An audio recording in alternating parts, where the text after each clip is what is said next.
Good morning, everybody. Welcome to the PMR ICAP webinar, launching the second edition of Emissions Trading in Practice, a handbook on design and implementation. Many thanks to all of you for joining us today. My name is Emma Kraus. I'm an advisor at the ICAP Secretariat and pleased to be here with you to present the updated version of the ETS Handbook.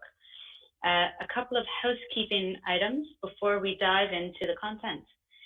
Microphones will be muted during the event, and if you cannot hear the speakers, please be sure to select the audio settings at the bottom of your screen and choose your preferred audio output. You're looking for the little arrow at the bottom of your screen next to the speaking button. The chat option for this presentation will be disabled, so if you have any questions, please feel free to pose them using the Q&A icon at the bottom of your screen. We'll have a panel discussion for the latter part of our webinar today, and we would welcome participant engagement from the audience, so please do feel free to pose questions using that Q&A function, and we will do our best to answer as many as possible. Our webinar today is being recorded and is available and will be available for on-demand viewing on the PMR website. And once the event concludes, please select the leave button to exit the event. Should be at the bottom right-hand corner of your screen. So with that, we are looking forward to sharing the main features of the updated ETS Handbook today, as well as engaging in a panel discussion with ETS policymakers on some of the important challenges that have arisen over the last 5 years in ETS policymaking. This update of the ETS Handbook would not have been possible without the work of the team from Vivid Economics, as well as input from our expert editors, Professor Duan Rasheng, Dr. Felix Matis, Susie Kerr, Ruben Lebowski, and Michael Melling. The update also substantially builds on the key insights and synthesis developed through the publication of the first edition of the ETS Handbook. On behalf of the PMR and ICAP, we would like to extend a warm thank you to all those who have contributed and made the update of this report possible. I'd now like to introduce Dr. Venkata Ramanaputty and Rajinder Sahota, who will offer formal welcome remarks. Dr. Venkata Ramanaputty is the head of the Partnership for Market Readiness Secretariat. He's been a program manager of the Climate and Carbon Finance Unit of the World Bank since June 2015. His previous positions at the World Bank Group include leadership of the Carbon Finance Assist Program and the Energy Access Portfolio of the Energy Sector Management Assistance Program. Before the World Bank, he held senior executive positions at the UNDP, GEF, Windrock International, and TERI, managing national and global clean energy and environment program portfolios. Rajinder Sahota is the Deputy Executive Officer for Climate Change and Research at the California Air Resources Board, also known as CARB, and she serves as a co-chair of ICAP. Her portfolio includes overseeing key state-level climate efforts, including the AB 32 Scoping Plan, Cap and Trade Program, Low Carbon Fuel Standard, in addition to a series of other energy and climate policies. Her responsibilities also include research activities related to air pollution and climate to better understand emission sources, mitigation, and health impacts. Venkata, please, the floor is yours. Thank you very much, Emma. Welcome and thanks to everyone who is attending this webinar today on the practical experiences of ETS design and implementation. So good morning, afternoon, and evening for the colleagues who are wherever you are in whichever part of the world. Today's event, as Emma mentioned, is the second of the series on PMR perspectives, which we are organizing to celebrate a decade of the PMR serving as the capacity building vehicle and knowledge forum to advance carbon pricing policy solutions and carbon markets infrastructure. This event also marks the release of the second edition of the ETS Handbook, jointly developed by PMR and ICAP. This is an essential guide for policymakers in designing and implementing ETSs. I would like to thank all the colleagues who have contributed to the development of this updated version. The fact that it is developed jointly by PMR and ICAP, not just this edition, but also the first edition, So it is actually a great pleasure for me to be jointly opening this event with the ICAP co-chair, Rajinder Sahota. So welcome, Rajinder. Uh, Recently, we all have seen a renewed momentum around climate action, even as there is recognition that the current efforts are inadequate to meet the Paris goals, and we need more ambitious short and medium-term targets to put us on track to achieve global net zero emissions by 2050. So as more and more countries and also corporates adopt these net zero targets, at this point, over 50% of the global emissions are covered by a net zero law or a proposed legislation or a fixed target. Many jurisdictions are looking to emissions trading schemes as one of the options to help meet those targets, driven by a desire for greater certainty of emissions outcomes and to promote alignment with their ambitious targets and very steep trajectories. In anticipation of these encouraging developments, the PMR over the last 10 years has supported countries in capacity building, policy thinking, and carbon pricing implementation in about 23 countries, with about half of them on ETS. Kazakhstan, China, Colombia, Mexico are some of the key examples of PMR support to the ETS, and there are a few other countries which are also looking at the feasibility of adopting ETS in the future. Many of you, of course, are aware that the PMR is now drawing to a close. In fact, PMR will formally close by June 2021, in about a couple of months. And this series actually is marking that closure of the PMR. And building on the track record and success of the PMR, we have recently launched its successor program called the Partnership for Market Implementation, which, as the title suggests, is focusing on supporting countries' transition from readiness to implementation on carbon pricing. The release of the latest ETS Handbook, therefore, is very timely for us, as many of the PMR countries and perhaps other jurisdictions aim to move towards ETS implementation. This second edition builds on the original handbook from 2016, so it's been about 5 years, which has proven to be a very important and well-used reference document, which was downloaded over 30,000 times and has been used by several countries and jurisdictions as part of their ETS design and review process. Evidently, the usefulness of this original handbook has stemmed from a consultative approach adopted in bringing together inputs from practitioners and technical experts, academia, and jurisdictions that have already been implementing ETSs. Today's event builds on this consultative approach, providing an opportunity to learn from the early movers and hear their experiences, successes, as well as challenges they faced. So in this regard, this event actually is going to be very interesting. And I would like to thank Emma for moderating today's event and all the panel members for their participation and sharing their experiences with the ETS design and implementation. Your insights are going to be very critical to pass on the knowledge to policymakers in the audience about to commence their carbon pricing journey. Finally, it is very encouraging for us to see the high level of participation in today's event, and I hope that this is a clear indication of the future for global climate action, including the ETS and other carbon pricing instruments. So thank you all very much. We are looking forward to the exciting discussion. And now I would like to hand over to Rajinder. Thank you very much. Thank you, Venkata, very much for the introduction and the welcome. And again, welcome to everyone for this launch event for the ICAP PMR Updated ETS Handbook. I am Rajinder Sahota. I'm the Deputy Executive Officer for Climate Change and Research at the California Air Resources Board.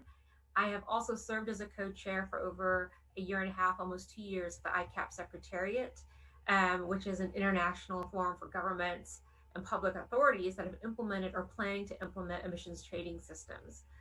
I'm delighted to be here with you today to mark the launch of the updated and revised handbook. ICAP has been dedicated to facilitating collaboration amongst jurisdictions around the world that have established or are actively pursuing implementing an emissions trading system. A key part of ICAP's work is ETS capacity building, and the updated handbook is an important tool that clearly captures and articulates the diversity of design options across the systems as new climate policy developments emerge and jurisdictions refine and implement their systems over time. I have had the privilege of being involved in the California ETS since the very beginning, and that was over 10 years ago. Our program has been updated to meet increasingly ambitious climate targets, linked to our WCA partners in Quebec, and to leverage auction revenues in the billions to support disadvantaged and low-income communities across California. It has been truly great to have a trusted space like ICAP to discuss important ETS design elements and to make use of our learnings to develop tools like the handbook. Through updated guidance and revised and new case studies, the ETS Handbook comprehensively captures the design innovations across systems, as well as the important lessons learned over the past 5 years. And I can't stress the proliferation of the different designs or the effectiveness of the designs that we've seen over the recent years. We've seen several ETS programs weather the economic downturn and the issues caused by the global pandemic that is still going on. And all of these design elements do not match, but they have all been equally effective across the ETS systems at weathering that unprecedented shock to all markets. We have seen the proliferation of ETSs worldwide. As per the 2021 ICAP status report, there are 24 ETSs currently in operation, and existing systems continue to be refined and reformed. And that is certainly true for California's program. We have amended our program no less than 8 times in the last 10 years.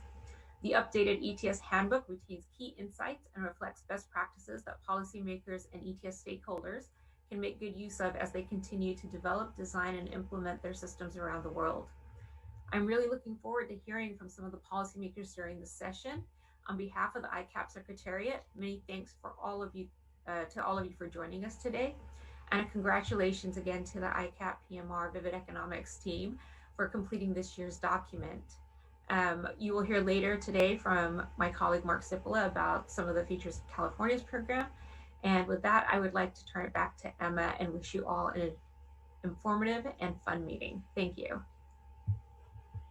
Thanks so much, Rajinda, and thank you, Venkat, for the warm welcome and for providing some very important context for our discussion today. I'd now like to introduce Stuart Evans, who's a Senior Engagement Manager at Vivid Economics. He's going to highlight the main features of the updated ETS Handbook. Stuart specializes in carbon pricing with 9 years experience in government advisory roles. He has led analysis regarding carbon pricing and energy policy for governments, international organizations, and multinational corporations. Prior to joining Vivid, Stuart was the International Climate Policy Advisor to Australia's Minister for Climate Change and played a leading role in linking negotiations between the Australian and European emissions trading systems. He was involved in numerous policy development processes focused on the design, implementation, and operation of Australia's carbon pricing system. Stuart is also a visiting fellow at the London School of Economics Grantham Research Institute on Climate Change. Stuart, over to you, please.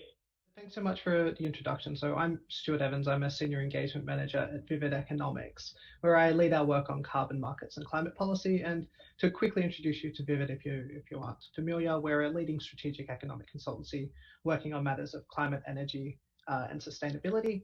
And we've recently joined McKinsey & Company, which enables us to deliver deep engagement spanning carbon markets, climate strategy, and a range of other areas. And I'm really excited to be able to present the update of the ETS Handbook today, which we've developed as part of a really productive collaboration with the Partnership for Market Readiness and the International Carbon Action Partnership.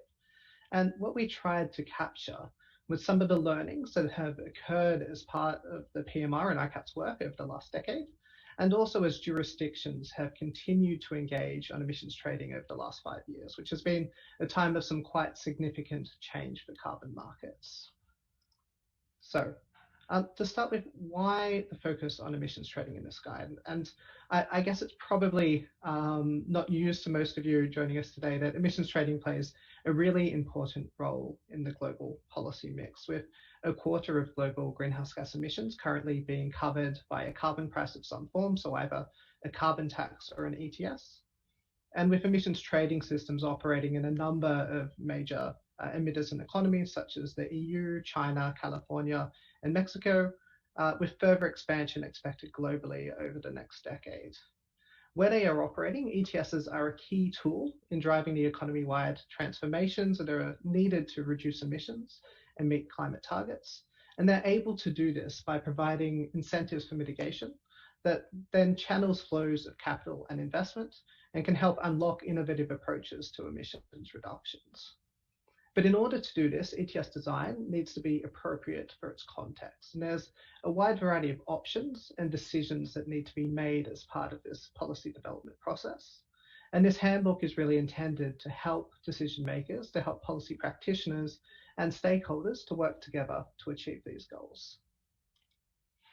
Now, one thing that hasn't changed as part of this update is that we've tried to group ETS design into 10 key steps. So this graphic is hopefully familiar to some of you, although you might also see some key changes.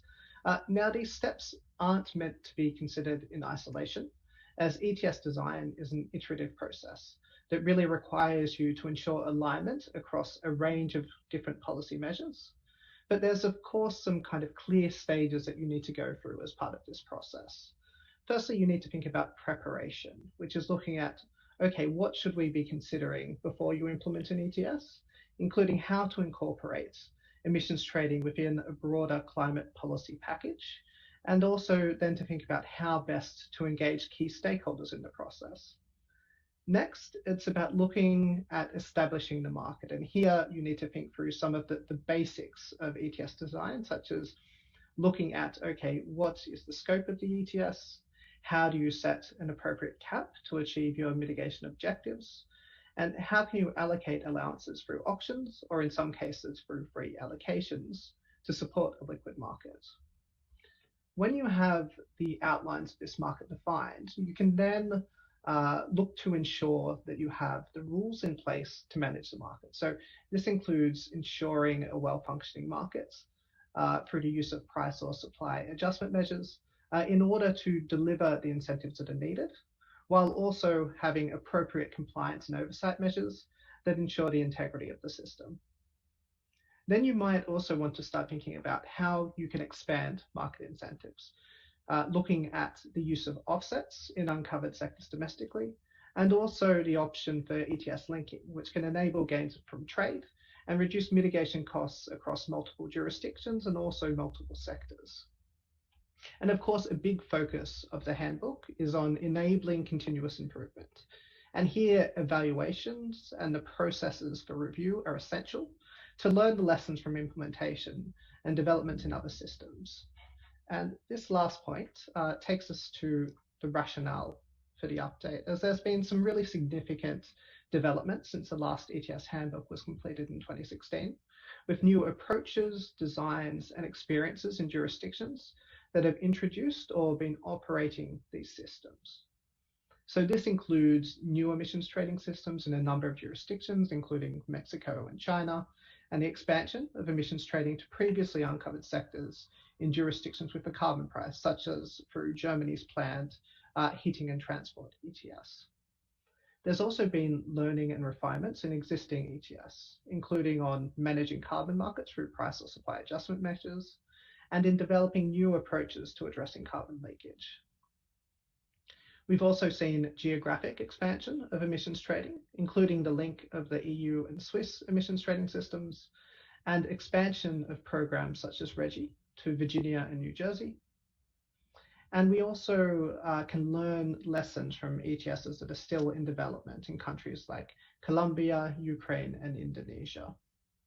Now, all of this activity has provided us with a better understanding of how these systems operate and what makes for successful design.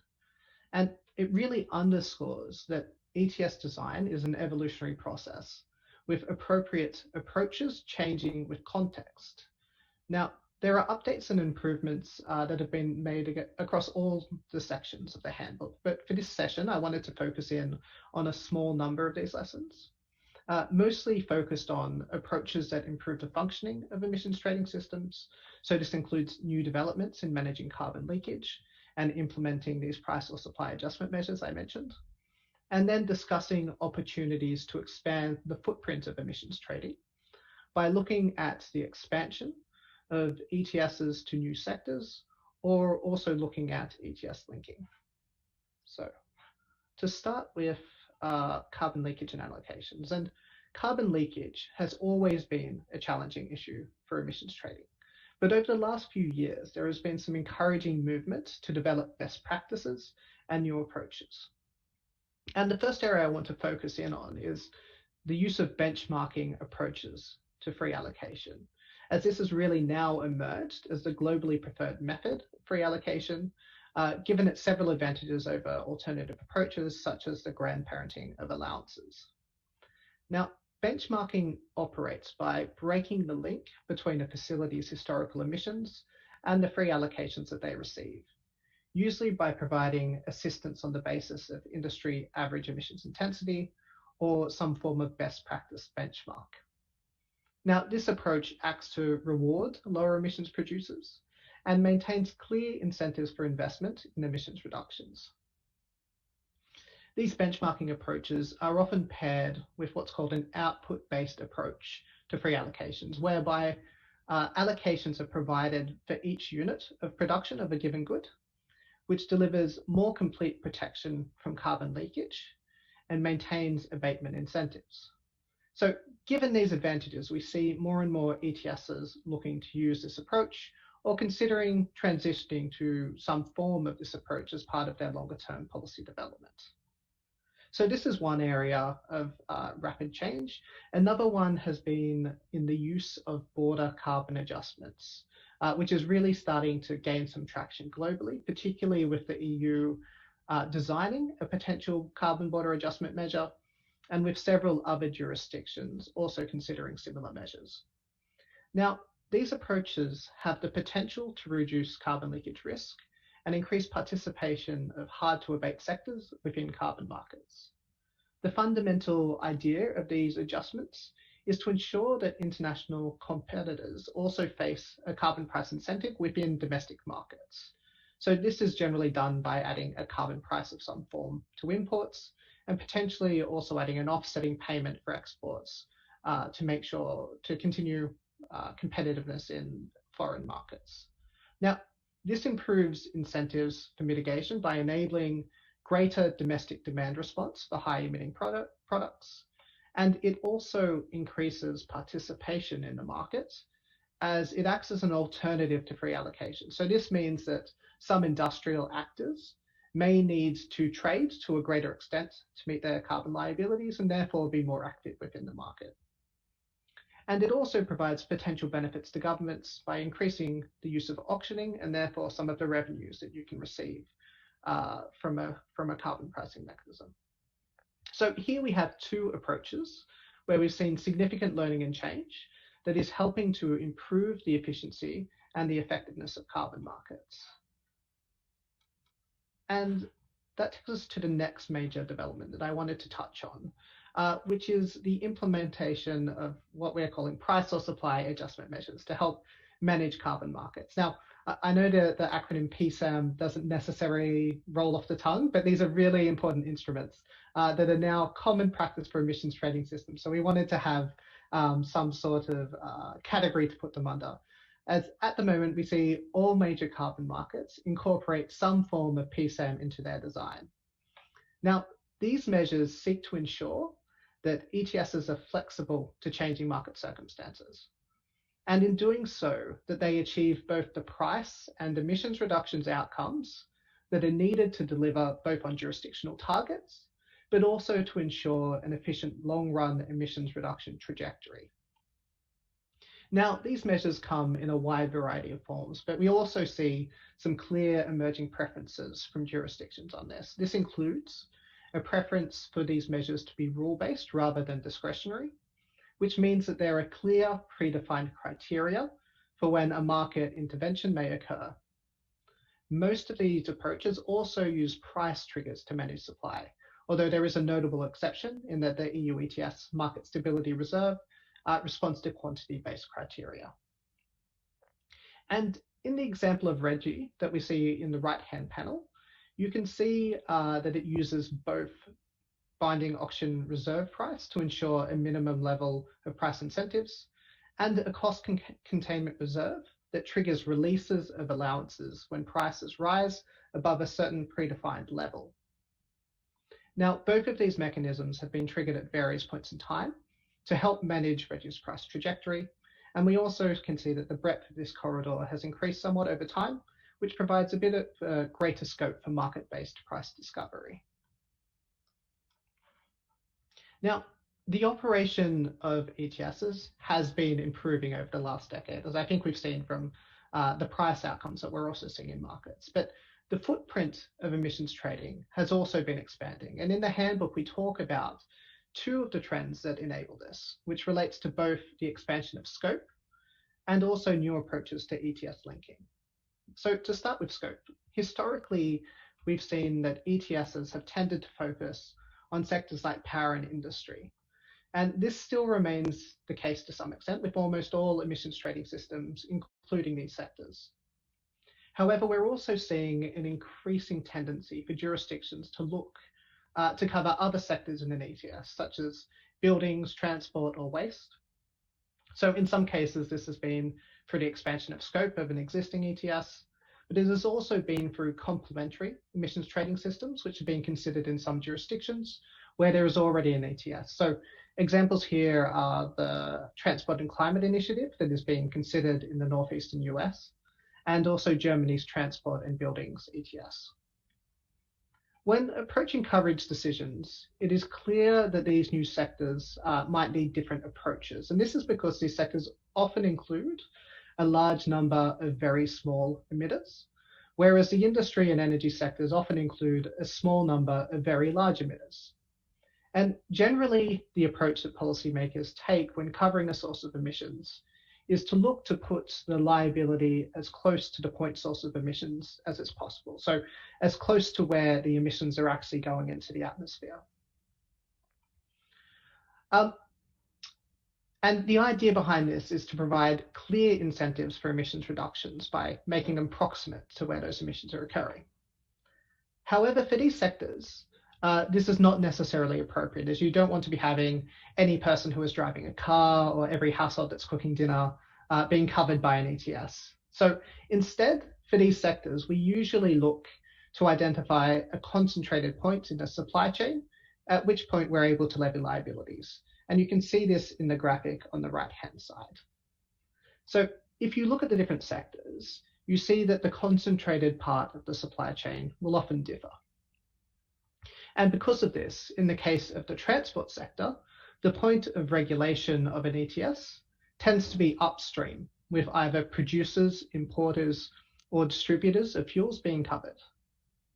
Now, this is just one example, but the key point is that there are approaches that are available to enable emissions trading in sectors that may at first glance look like they're not well suited to carbon pricing.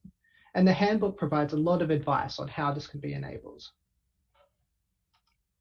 And then finally, I also wanted to touch on some important developments in the theory and practice of ETS linking. I think it's fair to say that progress in this area has been gradual. However, over the last few years, we have seen the introduction of a link between the EU ETS and the Switzerland ETS. We've seen the expansion of carbon pricing cooperation through the Pacific Alliance. And we've also seen the development of new ETS that are explicitly designed to facilitate linking, such as the UK ETS. Here, developments in the academic and policy literature have suggested that there is perhaps more flexibility than first thought regarding the possibility of linking ETSs with different designs.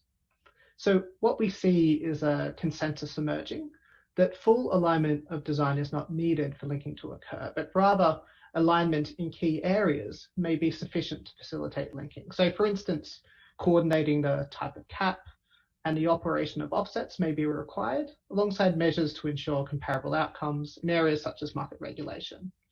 And the chapter on linking goes into full details on all of the policy considerations that you may need to look at, and the different types of linking that you could look to implement. It is set out in the right-hand panel there.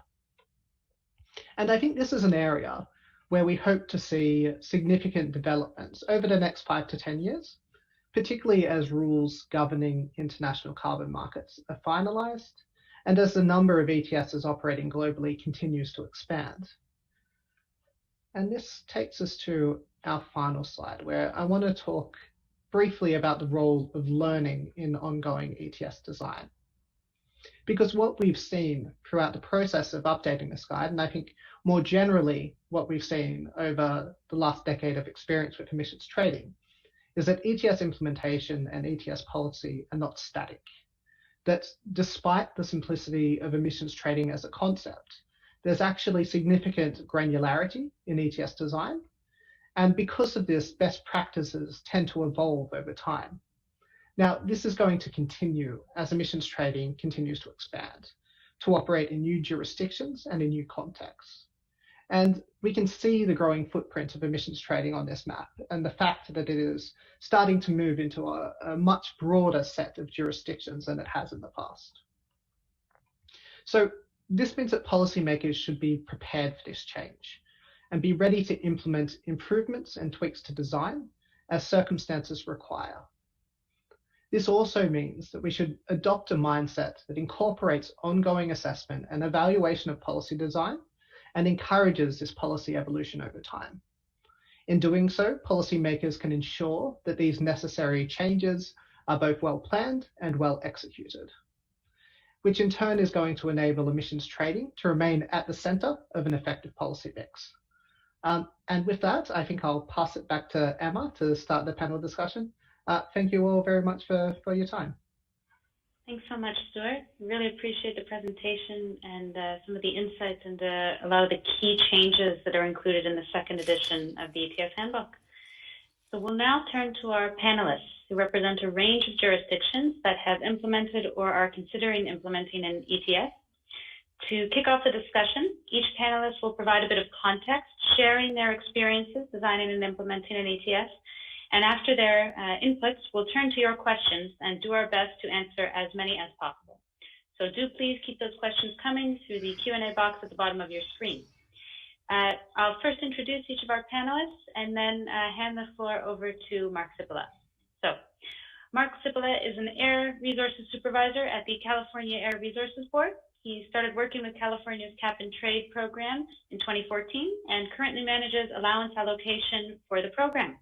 Before joining the Cap and Trade program, Mark helped to develop and implement other California greenhouse gas regulations, including the Renewable Electricity Standard, Low Carbon Fuel Standard, and alternative fuels for motor vehicle regulation. Prior to working at CARB, Mark conducted research on indoor air quality and exposure to air pollution at Lawrence Berkeley National Laboratory. Mark, looking forward to your presentation. Okay, thank you so much, Emma, and good morning from California. Also just want to give a quick thanks to ICAP and PMR for bringing this event together and for their sustained work over the years. I've been involved in many conversations through ICAP, and I know California has had some good initial talks with colleagues in Colombia and elsewhere through the various PMR forums. It's really great work, and it's really great to be with you all here today. So in these opening remarks, I just want to give a high-level overview of California's ETS so people are familiar, have a background for the later discussion, and just hoping to touch on some aspects of stakeholder engagement and complementary policies in California, and also aligning the ETS caps with our overall emissions targets. Next slide, please. So this is an overview of California's emission reduction targets and key sources of emissions. The line graph on the left shows annual emissions since 2000 and targets for 2020, 2030, and 2050. So those targets were set by our legislature. The 2020 target is set at 1990 levels of emissions, which was 431 million metric tons. Then our legislature subsequently adopted a 40% reduction target by 2030. So you can see both of those dots there. And we also have a goal of 80% below 1990 levels by 2050. That's shown by the yellow line. And not shown on this chart is our more recent goal of reaching carbon neutrality by 2045. So even slightly more ambitious than what's shown on this chart. But the reason I'm pointing these out is there's been fairly strong political will to address climate change from our state government, from our legislature, and from the highest reaches of our government. And that's come with relatively broad authority to set up a variety of programs to achieve our targets, including the ETS. So on the right is a snapshot of California's 2018 emissions. That's the most recent year we have complete data. And the total is 425 million metric tons. That's already below the 2020 target. And when all the counting's done, we fully expect the actual 2020 emissions to also be below that target. You can see the breakdown there. Transportation is the largest source, followed by industry and the electricity sector. The California ETS is economy-wide, so it does cover emissions from really all of these sectors, except for the agriculture and forestry sectors. So it covers about 80% of emissions in California. Next slide, please. So from the beginning, California's taken a portfolio approach to addressing climate change. We don't rely on any one program. Instead, it's a whole suite of policies, some of which may overlap.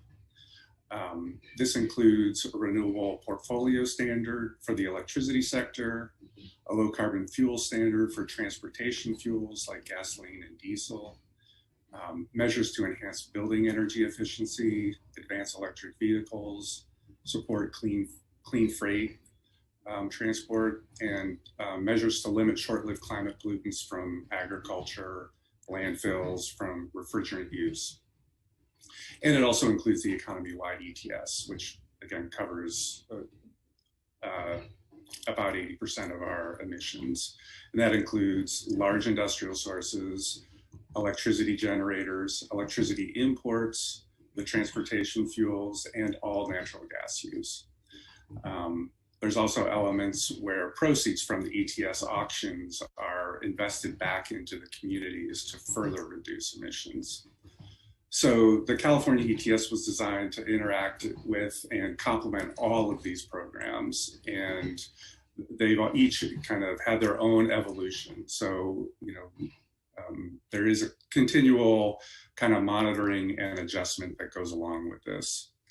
The ETS itself constrains overall emissions, and it places a steadily increasing carbon price to provide a long-term signal to businesses for investments in energy efficiency and technology improvements.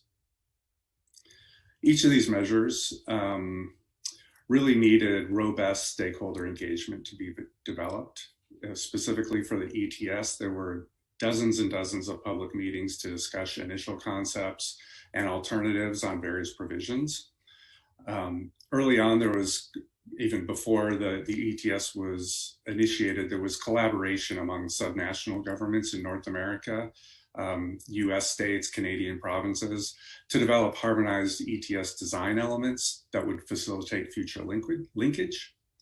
And another aspect we had was, at the very early stages, formal advisory groups. These were experts and academics, and they provided input on specific aspects of potential program, like market design, environmental justice, distributing allowances, and various other aspects.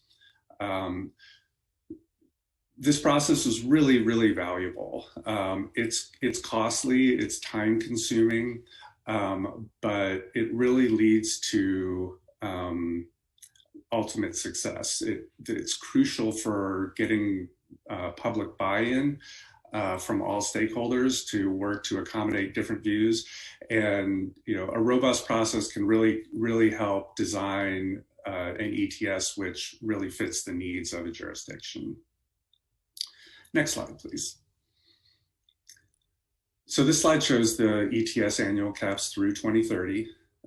Declining caps are a key element to ensure California meets its mandated targets. an appropriate level of cap stringency is really key to a well-performing ETS, and detailed and accurate data are needed to get it right. So you need a good understanding of emissions covered by the ETS to establish caps. But if you're trying to meet an overall target, you also need to know the emissions outside the ETS. So good data are needed across the board. California adopted a program of mandatory emissions reporting 5 years before the ETS started. That data, which includes third-party verification, gave a lot more detail and specificity on which sources would be covered and what overall emissions would be, and really improved overall emissions estimates at the facility level that would be then used to set the overall annual caps that you see here. And so, I mean, those are really key overall points: is getting good data as early as possible, engaging the public as early as possible. Starting soon on those key items can really help smooth things going forward. Next slide, which is just a slide that gives a couple resources to our program.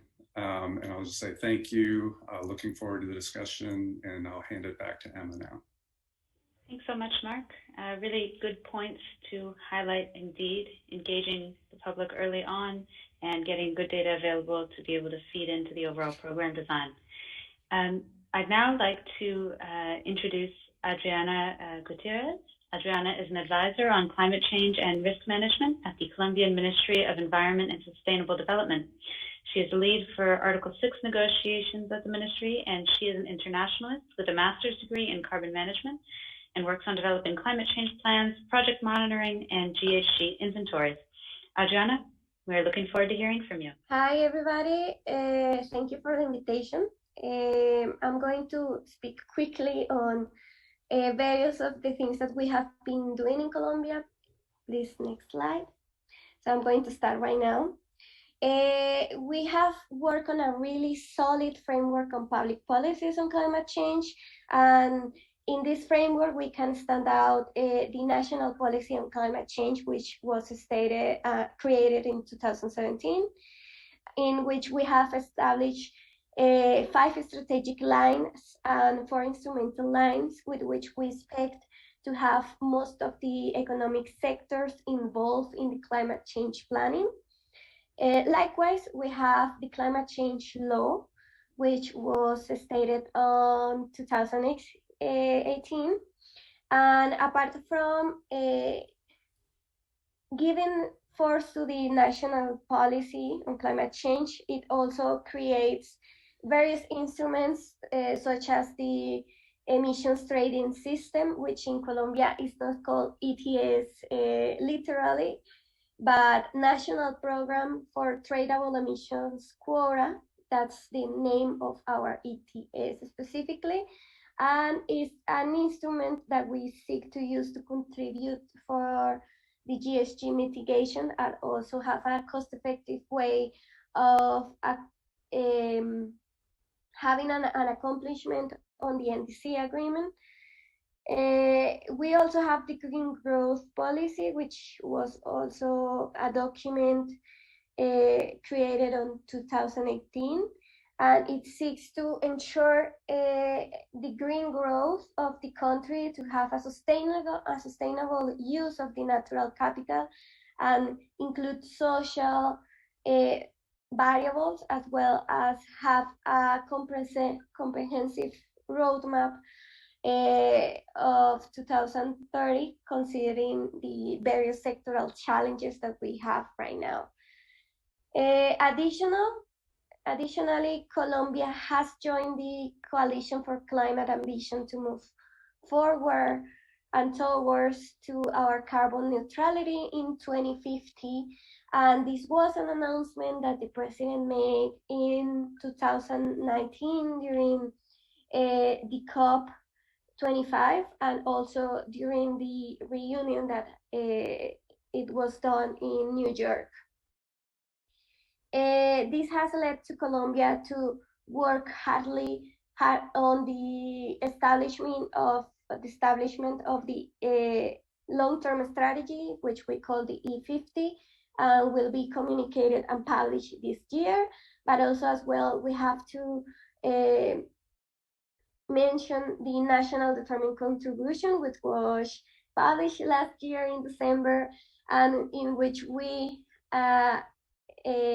made a higher ambition, and we went from 20% to a 51% reduction in 2030.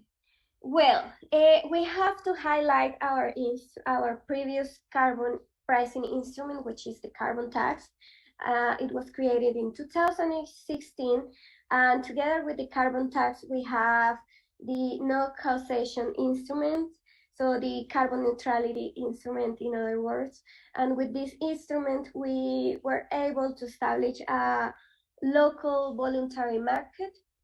And with this mechanism, we have exceeded greatly. Can you pass into the next slide so that I can show some of the results that we have had? Well, before going into that, the carbon tax is issued to the passive subject directly to them, and then the final user is the one that is going to be formulating and preparing documentation in order to have some projects and apply to the carbon neutrality mechanism or non-causation mechanism. And they will give these documents to the tax responsible subject, so passive subject, and they will give this documentation to the national entity in charge of getting the tax out of the issuance. Next slide, please. Well, some of the results that we have had during the 3.5 years of the carbon neutrality mechanism so far is that we have had more than 3,000 applications to the mechanism, and approximately we have had 42 million tons of reduction. 84% of these reductions were domestic initiative. I have to explain this a little bit. During the first stage of this mechanism, we had to use some international reductions while the country was getting used to the mechanism.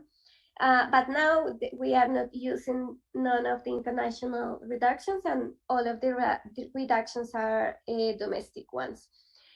Most of these projects that were used for the non-causation mechanisms were a forestry initiative. As you can see in the graph, all of the years have most of the initiatives are from forestry, but we also have some from the energy and all others from the industry, waste and transport sector.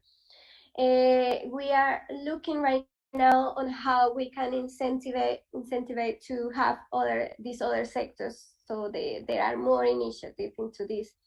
And also some key messages for these 4 years of the carbon tax is that we have to work together with all the entities and build some capacity into all of the entities, because this is something new, and at the beginning it was kind of confusing for some of the entities, especially to the tax issuance entity, which is not the Ministry of Environment.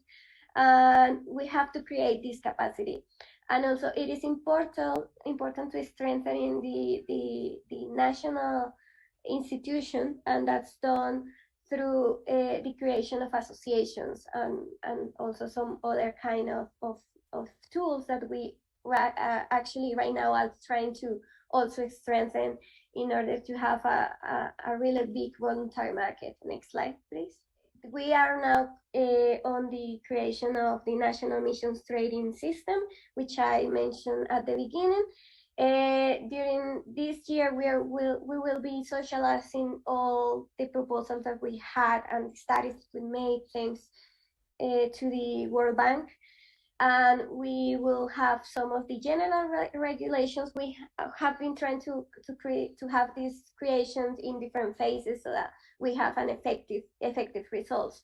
Next year, we expect to have the general institutional architecture and also prepare for the mandatory GHG reporting program. As you all might know, this is something that is needed for every ETS. And we expect to have fully operational the ETS by 2055. Next slide, please. Some of the contributions that PMR have given us on carbon prices, pricing analysis, is that we have to resolve questions around fundamental concepts of the emissions trading systems, such as the design options, the operation, and the interactions with other existing policies, such as the carbon tax that I have already talked about. And also some of the technical designs options that we have to Colombia, what is more important for Colombia and what will give us the strength to protect not also the integrity of the environment, but also to have a strong economy and create new jobs and so on. Next slide, please. I think this is the last slide, yeah. So if you have more questions about this, you can write to me to my email or to any of the emails that we have here. We have the J. Chavez, the director, and the other ones are my teammates at the ministry. Thank you. Thank you so much, Adriana. Appreciate the good inputs, and great to hear about the progress Colombia is making in designing and developing the ETS. Next, I would like to introduce Kyun. Kyun is the Deputy General Manager of Sinocarbon Innovation and Investment. He is an ETS specialist and a recognized expert on energy, climate policy, and green development, with extensive experience in supporting ETS design and operation, both at the pilot and national level in China. Hyun, looking forward to hearing from you. Hello, I'm very glad I'm on board and to share some of the progress in China. As everybody is aware that we have been preparing for the launch of the national ETS for a very long time period. I think it will be it's been over 8 years since we have been working on the national emission trading system, and we are now glad that that we are finally that we are going to are coming to an end of the preparation, and we are looking forward to the launch of the national ETS, and also start the first compliance period in this year, which has been officially has been announced by the Ministry of Environment and high-level officials in China. So next slide, please. So what will be the ETS look like? I think it has been very clearly announced that the ETS in China will only start from the power sector as a first step, but it's not just stop from the power sector and only the power sector ETS. It's been an ETS which is targeting at least 8 key sectors, which is shown on this table. But this year, or in the beginning of the first maybe 2 or 3 years, the power sector, the power companies will be the first players, which will be covered under the ETS for the very early phase. So this is all the power generation companies, which whose annual emissions exceeds 26,000 tons of CO2 emissions, will be covered under the national emission trading systems. Next slide, please. And this is what you can see, the distribution of over 2,245 power companies, which will be covered. These companies, some of the companies, they will have over 2 installations or even more installations in each companies. So which means that these covered entities is having more than I think it will be more than 4,000 installations be covered under the emission trading systems, and they just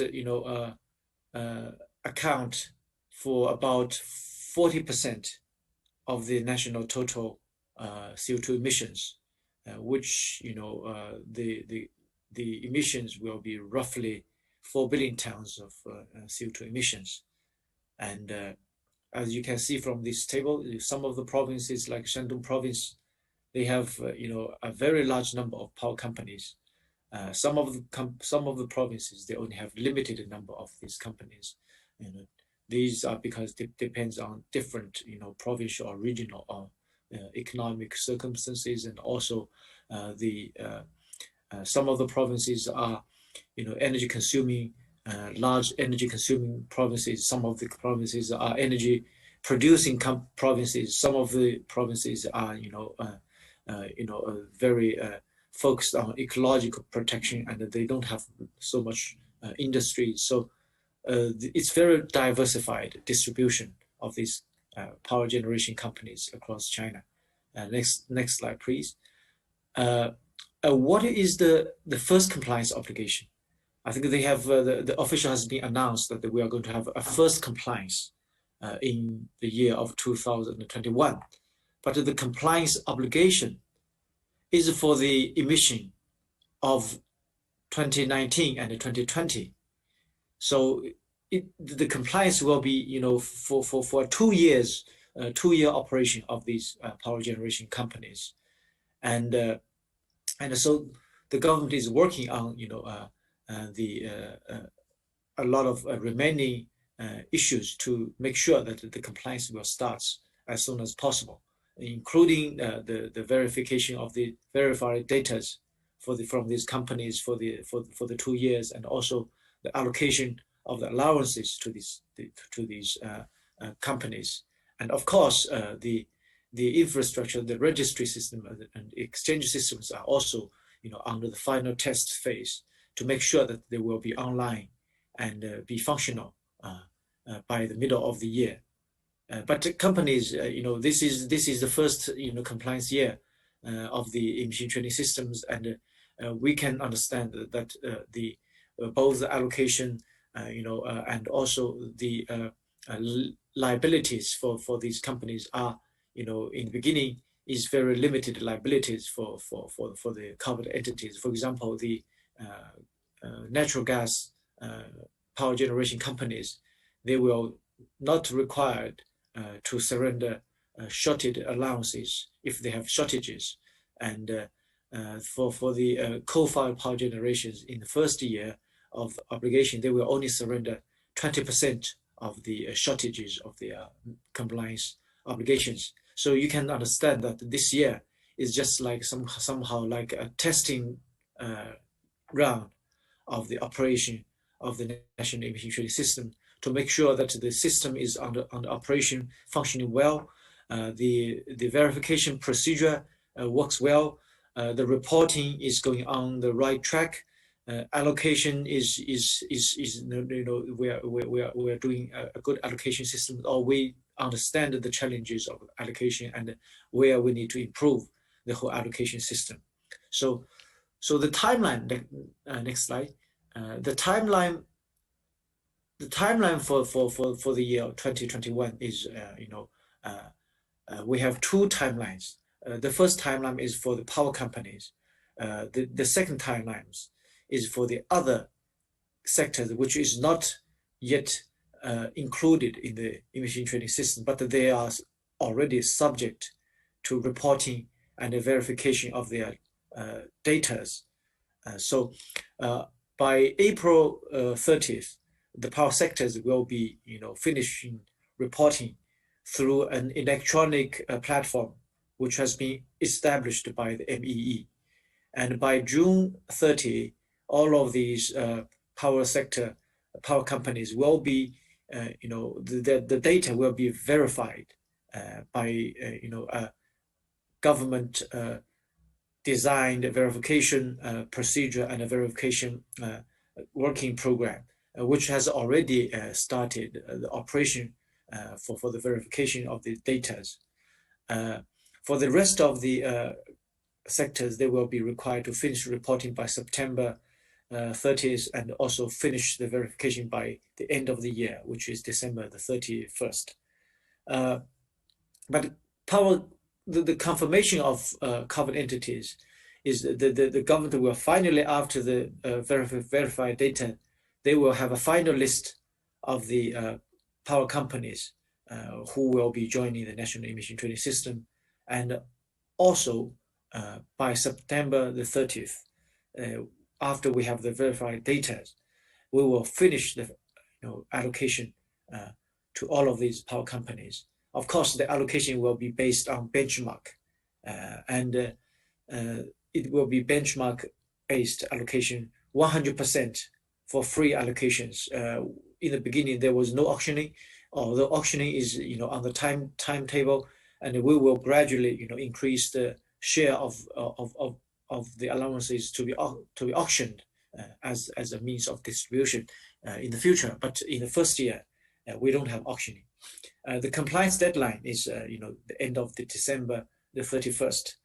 So it is in a very early stage of the operation of the national emission trading systems. Unlike the regional pilot emission trading systems in China, we have finished almost for 8. Some of the pilot regions is in their 10th years of operation, and they have been tested well, and they have been improving the system, improving the allocation.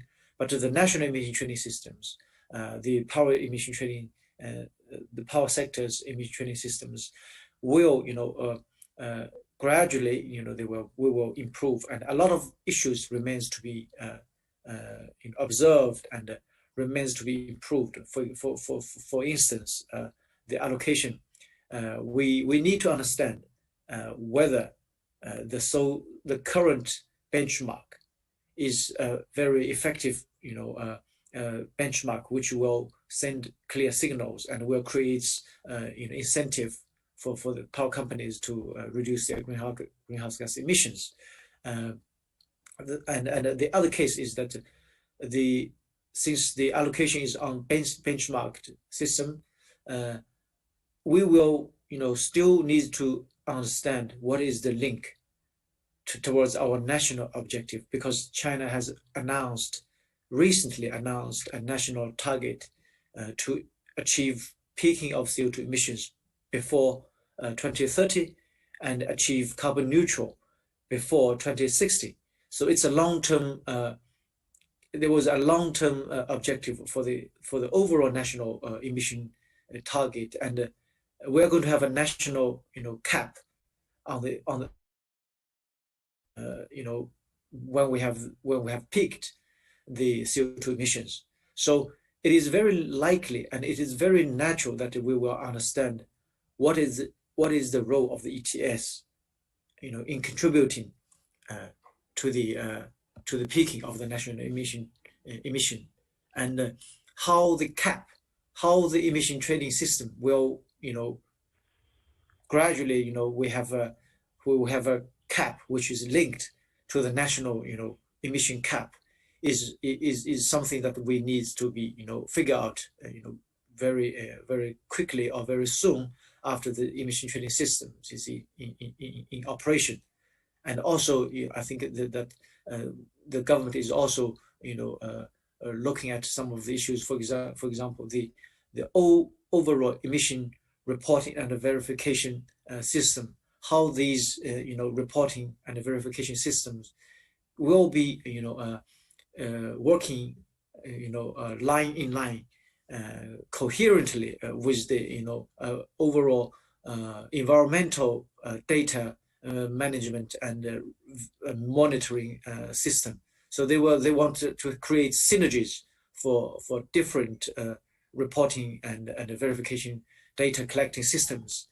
So we need a lot of work to do in the future, and I think this year is only marks the beginning of a very good step forward. And as we have learned from the pilot regions, that once we have been started the operation of the emission trading system, that will means that we are going to have serious engagement and a serious assessment of these the tool, the policy instrument, and which means that. I'm sorry to interrupt you, but I have to ask if you could please just close the presentation so we can be sure to get to the Q&A, because there's quite a bit of engagement from our audience. Yes. Now I think this is my last slide, and I think with this I think I can finish the presentation now. Thank you. Great, thanks so much for that, and thank you for going into all the details that you could in the limited time on so many updates with the Chinese national ETS. Certainly exciting to see that system come online. So I want to bring all our panelists back and dive into some of the questions that we've been getting from the audience. Please do continue to type your questions into the Q&A. We'll try to get to as many as we possibly can. I'd like to first pose a question to Mark. We have a two-part question about linking. First, our audience member would like to know why California chose to proceed with the link to the Quebec system, even after the exit of Oregon and Washington State and British Columbia. And the second part of this is if you foresee any other of the original WCI jurisdictions coming back to the link, especially in light of the recent Supreme Court decision in Canada around carbon pricing. I think on the first part of the question, there was the whole WCI process that preceded adoption of the ETSs, where design elements were agreed upon and harmonized for certain areas such as compliance and auction timing and things like that. But I think, key to just sustaining the commitment to linking with Quebec is really there are benefits to linking that, include the cost effectiveness of overall emissions reductions and sort of some of the sharing of the administrative duties and administrative capacities that could be a real benefit. There's also just a higher degree of market liquidity. The markets just tend, the more sources that are covered, the more liquid the market is. And so those benefits continue despite some of the partners dropping out or going different ways. So, I think there was just the follow through there on recognizing the benefits and still seeing the benefits, even if all of the partners weren't included in the linkage. And then regarding the second part, California does have legal requirements to establish and assess any potential linkage partners. So I can't say that I'm super familiar with recent Supreme Court decisions in Canada, but there's certainly, we're open to the process. We have the pathways to do that.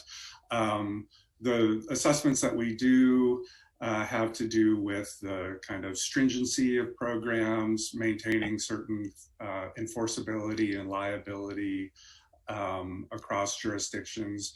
So those are just things that need to be assessed when moving forward. But there are several hurdles that need to be cleared. It sounds like there's maybe additional factors to consider. But definitely, I think continued openness to linking in the future. Okay, great. Thanks so much for getting into the rationale and the future prospects there.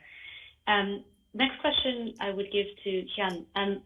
There was a really substantial stakeholder engagement effort done in China to build up capacity for the national ETS. Would you be able to sort of highlight a little bit about that process and sort of what elements of it were particularly important to execute before launching the system? Yes. I think we have been, China and EU, they have been working a project for building the capacity for 7 years. And we have been almost, finished the training for the government officials for the ETS. And I think the most of these government officials from the national, provincial, or to the city level on the operation of the emission trading systems, they can follow on the national program and procedures. But I think the most needed engagement is still the enterprises, because they need to understand the reporting. And very basically, we have been training for these companies for several rounds. At least 5 rounds of the trainings has already been provided to these companies. But on the last minute, they still are confused about how the reportings will be figured out, and how the verifications we need to, and what it means for the compliance. And they, on the last minute, they always get anxious and confused, and they need furthermore guidance and training. So this is I think what we are facing, very, very imminent shortages, and the companies are very crazy about asking helping from various sources to help them understand the picture. Okay, so definitely more work to come there to ensure everybody is fully educated and sort of on board with everything they need to know. I can imagine it's been quite the effort thus far. Adriana, a question to you now. You highlighted in your presentation that Colombia has set a net zero target by 2050.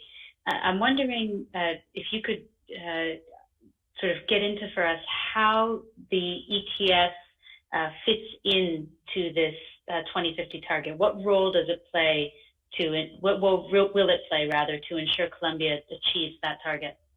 Yeah, well, as you know, all carbon instruments will have some kind of function in order to give the private sector to have some incentives to go into a low carbon economy.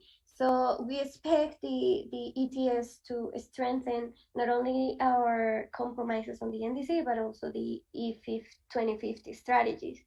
As if you have the opportunity also to read our NDC and later on our 2050 strategy, you could see that the NDC is also linked into the 2050 targets. So we have made a curve so that we can see the same sectors having some kind of neutralization of their emissions into the 2050, and we expect our ETSs to help us speed up this process, and also to give the opportunity to each one of the sectors to see into the low carbon strategies as an important point into their development, and also to create more jobs and maybe create more markets. Okay, so really thinking about how to strategically link each of the different pieces together. Okay, thank you. I'd now like to ask a question across the panelists. Stuart highlighted this in his presentation as well, that more and more we're having to think about how to address carbon leakage. And I'm wondering, we know what's happening in the EU, with the CBAM, but I'm wondering if each of you could please highlight how your jurisdictions are considering how to manage the risk of leakage and also maintain competitiveness for a lot of those trade exposed industries. I think for this one, I'll start with Hyang. I think the issue about carbon leakage, in different jurisdictions, we have different perspectives. We have been heard a lot about, the debate of carbon leakage in EU and some of the, other jurisdictions. But actually, what is quite surprising is that in China, we rarely hear about the debate about carbon leakages. Even if, for example, we have already the Guangdong province. This evening, before I joined in the workshop, I was having dinner with the head of the emission trading department of the Guangdong pilot ETS emission trading market, and they decided, to expand the coverage of their regional emission trading systems. I asked that whether you worry about the carbon leakage issue, and they say that they are not talking about it, and they don't worry about it, and they want to have a robust emission trading system to be expanded and to be in place to help them to meet the emission trading system emission reduction targets. And I think culturally, I think it is really because maybe in our political context, the enterprises and the governments, they play in a role, in a different way, that how they interact with the governments. So we actually, we don't have so much debate about carbon leakage. It'd be interesting to see how that potentially develops, as we know quite a few folks in the EU and sort of North America are thinking about it. Moving to North America, Mark, how is California thinking about the question of carbon leakage? Well, I'll just point out that as carbon pricing gets more widespread, leakage concerns go down. So the more we can have these conversations and see more carbon pricing, we can worry less about leakage. So continue this great work, and I see a long-term future where we don't have to worry about leakage. But for now, California's always had, for its industrial sectors, what we view as kind of the gold standard of allowance allocation, using the output-based allocation. As we look towards our more aggressive targets in 2030, 2045, similar to the EU, very aggressive reduction targets, those leakage concerns from certain industries are very real. And we just plan to continue the current allowance allocation schemes that we do have, but there are limitations. And in the past, we have taken a look at border carbon adjustments, specifically for the cement sector. We're watching very closely the discussions in the EU, looking forward to the release of the proposal around June or so for the border carbon adjustment mechanism there. So we were looking at a border carbon adjustment in the context of already having allowance allocation established. And, as a subnational jurisdiction, there are some limitations with border carbon adjustments, especially in the context of the US Constitution. There's a commerce clause limiting regulation of interstate trade. So in assessing that, we looked at some of the WTO issues and felt like there were approaches for a border carbon adjustment that would address concerns related to the WTO, but some of the Commerce Clause issues with being a US state were limiting.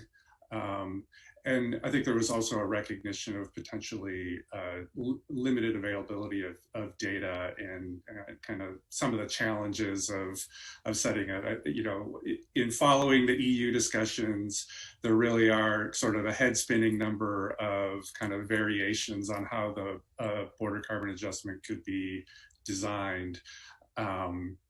But so it'll be interesting to see how that follows through. But in California, we're continuing with our current allowance allocation approach, especially for the EITE, the emissions intensive trade exposed sectors.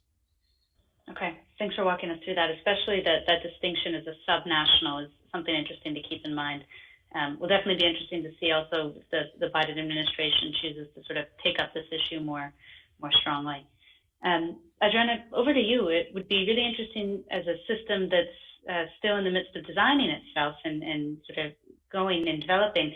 How are you considering the questions of carbon leakage that are coming up at the moment? Yeah, in spirit of preventing carbon leakages and also having into account all the examples of other countries such as China and also as California, although it's not a country, sorry. We have had a study and an analysis and made an analysis of the gaps of the data available, and we also prioritize which gaps should be assessed first in order to provide a greater precision to the methodology, and that in order to identify which subsectors, as you, Emma, mentioned at the beginning of the question, are at risk and which variables should be have into account or used, as well as to avoid major efforts in data collections later on that could delay the implementation of the ETS. So we have seen various models such as the free allocation of allowances to the sectors, and we have seen that the risk is really high, and we could get some negative sectorial impacts in some of most of the small ones. So we are seeing right now other options on how to make the allocation of allowances, and we expect to have this public later on to see what our best option is, and also that the response to the Colombian context, which is why maybe models such as the California one, they could be a good ones, but you have to analyze if that's something that applies to the Colombian context, and that's what we have been doing so far right now. Okay, so something else to look forward to come down the road. Okay, I think I'd like to pick up now on one of the points that Mark made is the importance of having good data in sort of building an emissions trading system. And we've gotten a question on this where our listener would be interested to hear what your experience says about the role of MRV in ETS design. Should MRV, really be fully established prior to the ETS being implemented, or is this something that can kind of be happening at the same time? What does your experience here say? And Mark, I'd love to start with you. I think my recommendation would be to get the MRV portion nailed down as early as possible, and that it can really inform the ETS. It really is crucial to understand the inventory of emissions for the cap setting process. So if the MRV program can be established and up and running for even a year, that can, and the data are collected in the same way that they will be during the functioning of the ETS, that can really help inform good ETS design. And it really gives you a much better handle on what sectors or what specific sources within each sector are going to be covered. And that's really valuable information. So I would advise to really move forward with MRV as early in the process as possible.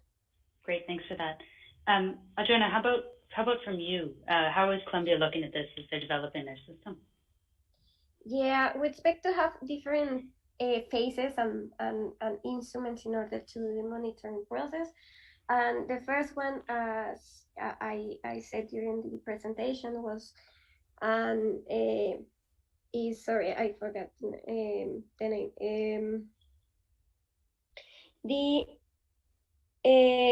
The mandatory GHG reporting program. Sorry, that's the one that we expect to have first, so that we can prevent what Mark was saying right now, just to have in the front which are the allowances that we have to give to each one of the sectors, and what are the emissions, and how we can start the monitoring on the progression of each one of the sectors. And also we have seen how the structure of the ETS will be done in order to know in which phase we have to do a control of how the emissions are being reduced by the sectors, and how they contribute into the NDC, and as well as to the E2050 strategy. So again, sort of wrapped up in the whole strategy piece of the development. Yeah. Okay. Jen, how about for you? Because the China national system is huge. I'm sure you could draw some of the learnings from the pilot experiences, but based on sort of the experiences across China, what would you say to this question? I think the MRV is the fundamental, is the foundation of the whole emission trading systems, because we cannot see the carbon dioxide emissions. It's invisible, and it's a commodity to be traded. It has to be measured, and it has to be verified, and it has to be authentic.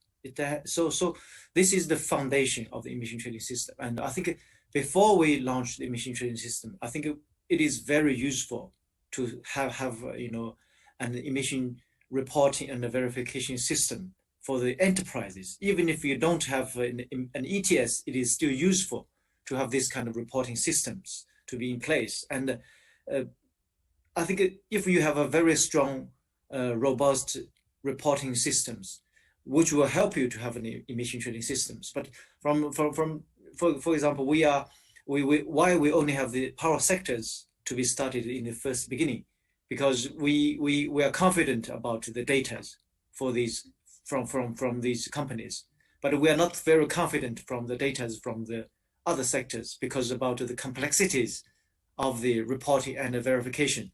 In particular, you need to understand the link between MRV and allocation. For example, if we are going to have a benchmark-based allocation, we need to be clear about what is the boundary of the reporting, what is the requirements for you to get the data which will be help you to support the allocation. And installation, for example, the chemical industries. For example, we sometimes in China we have more than 5 or 10 products in a chemical company, in a chemical factory, which is a geological location, a factory. But they have a number of installations producing different kind of products, and the reporting and the verification based on products will be very complex and very difficult. And you need to be very carefully about designing the system before you think about what kind of allocation you need to have. So always reporting and the verification goes first. But if you can understand, have a longer picture about what kind of allocation you're going to have, if the benchmark will requires the most complex reporting systems, I think.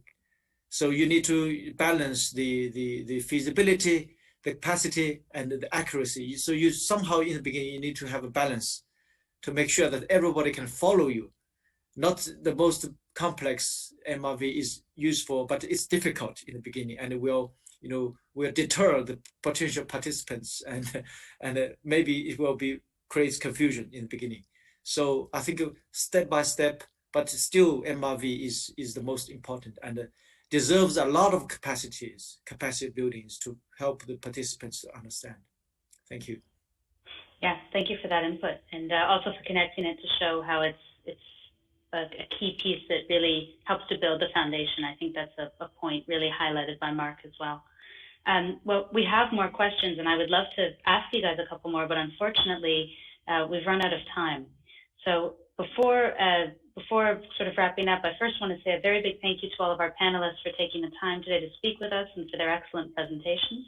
I also want to say thank you to Venkat and Rajendra for their lovely welcome remarks, and Stuart for his input on how the ETS Handbook was updated. I'd now like to give the floor for a second to Riley, who's our graphic facilitator. She's actually been in the background creating a live illustration of the discussion today. So Riley, would you be willing to share your screen with us and we can see what you've come up with? Yes, absolutely. Just wanted to see if we could enable the screen share, and I'll be happy to share the visual notes I've been taking throughout the session today. There are 2 images from today that will be available after the session. And this is basically a sort of high-level visual summary that we've been working on live. And this is the first of those 2 images. And just to take a quick look at the second of those 2 images. And again, it's sort of a synthesis in a visual format that we'll be very glad to share afterwards. Thanks so much. Fantastic. Thanks for doing that, Riley. Really impressive that that's going on in the background and developed so quickly while we're all chatting. Again, I'd like to say a very warm thank you to all of our speakers today for their contributions, and to all of you for your attention. Following today's webinar, you'll receive a short survey via email, and we would greatly appreciate if you could fill it out to help us improve our webinars going forward. You can find the 2nd edition of the updated ETS Handbook, as well as the recording of this webinar, the slides that were presented, and the visual representation that Riley shared on the PMR and ICAP websites. And you can also expect a Spanish and Chinese translation of the updated handbook to be available in the coming months. So keep your eyes peeled for that. Both the PMR and ICAP are delighted that the handbook is launched and available for ETS policymakers and stakeholders. It builds on the original handbook, incorporating important carbon markets learnings and developments that have taken place over the last 5 years. And we hope it can be a useful resource to all of those out there working to develop, design, implement, and refine emissions trading systems to reach more ambitious climate targets. Thanks so much for joining us today, and looking forward to seeing you again soon. All the best.